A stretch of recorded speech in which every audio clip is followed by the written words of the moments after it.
और जिस तरह से ठेकेदारों ने अपनी मनमानी करते हुए डीएलबी के आदेश थे कि नए कार्य नहीं किए जाएं बारिश के अंदर, जबकि बारिश शुरू होने से पहले ही मैंने आयुक्त महोदय को और कलेक्टर साहब को भी लेटर लिख करके ये अवगत कराया था कि जो भी हमारे इधर जो हमारे क्षेत्र के अंदर जॉन्सगंज के अंदर जितने भी सीवरेज के कार्य हो रहे हैं तो वो सब नए कार्य ना हो जब तक बारिश हो रही है, और जितने भी पुराने कार्य हो रहे हैं उन सबको दुरुस्तीकरण भी साथ के साथ हुआ जाए, समतलीकरण भी करते जाए जहाँ पर भी सीवरेज का कार्य हो रहा है। लेकिन इस तरह से कोई भी कार्य नहीं किया गया, जिसके कारण क्षेत्रवासी और हमारे पास ही एक स्कूल भी है, 2 स्कूल है, देवनारायण स्कूल और चाणक्य स्कूल, बच्चे भी रोज आते जाते हैं और सारे क्षेत्रवासी जो हैं घनी बस्ती है यहाँ पर, वो सभी बहुत ज़्यादा परेशान हो रहे हैं। इन्हीं चीज़ों से आए दिन सब दुर्घटनाग्रस्त हो रहे हैं, बच्चे गिर जाते हैं।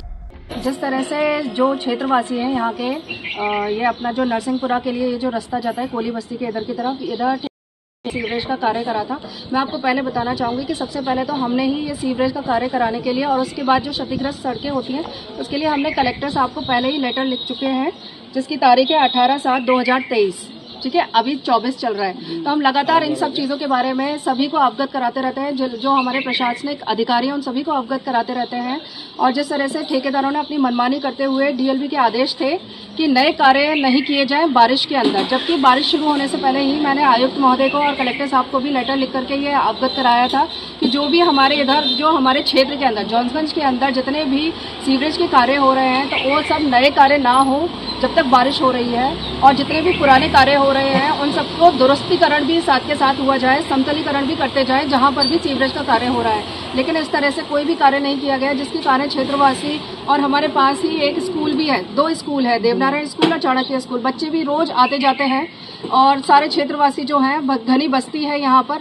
वो सभी बहुत ज़्यादा परेशान हो रहे हैं। इन्हीं चीज़ों से आए दिन सब दुर्घटनाग्रस्त हो रहे हैं, बच्चे गिर जाते हैं। और जिस तरह से आप देख रहे हैं गड्ढों में पानी भर गया है, क्योंकि समतलीकरण कार्य नहीं किया गया है ठेकेदारों के द्वारा, जो कि भाग गए, उनका कोई अता पता नहीं है, वो अपनी मनमानी कर रहे हैं। उससे हमारे क्षेत्रवासी परेशान हो रहे हैं। अब बारिश में जो गड्ढों में पानी भरेगा ये सड़ेगा, उससे मक्खी मच्छर होंगे तो उससे डेंगू के भी खतरे बढ़ जाएंगे। तो हमारे क्षेत्रवासी बहुत ज़्यादा परेशान हैं और मैं उन सभी माता बहनों और हमारे सभी भाइयों के लिए आप सभी से अपील करती हूँ कि इस कार्य को जल्दी से जल्दी कराया जाए। और ये किसको फ़ायदा पहुँचाने के लिए या किसको नुकसान पहुँचाने के लिए, नुकसान तो हमारी जनता ही भोग रही है और हम जनता के साथ खड़े हैं। तो मैं यही चाहूँगी कि जल्दी से जल्दी इन सड़कों को दुरुस्त किया जाए और आम जनता को राहत दी जाए। अगर नहीं होता है तो फिर क्या करते? नहीं होगा तो जो हमारी जनता कहेगी हम उनके साथ खड़े हैं, हर संभव प्रयास करेंगे आगे से आगे, और प्रशासन की आंखों को खोलेंगे कि हमारी जनता, और हम चाहेंगे, हम ये भी मैं कहना चाहती हूँ कि इस अजमेर क्षेत्र के अंदर मुझे मानचित्र के अंदर ये बता दिया जाए कि जॉन्सगंज आता है कि नहीं आता है, कि हमारी समस्याओं का निराकरण होगा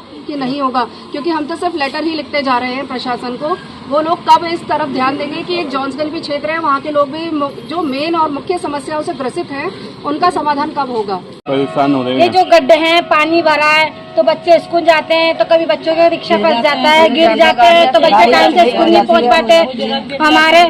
आदमी लोग काम पे जाते तो हम भी टाइम से नहीं पहुंच पाते, हम खुद काम पे जाते तो बस इतना।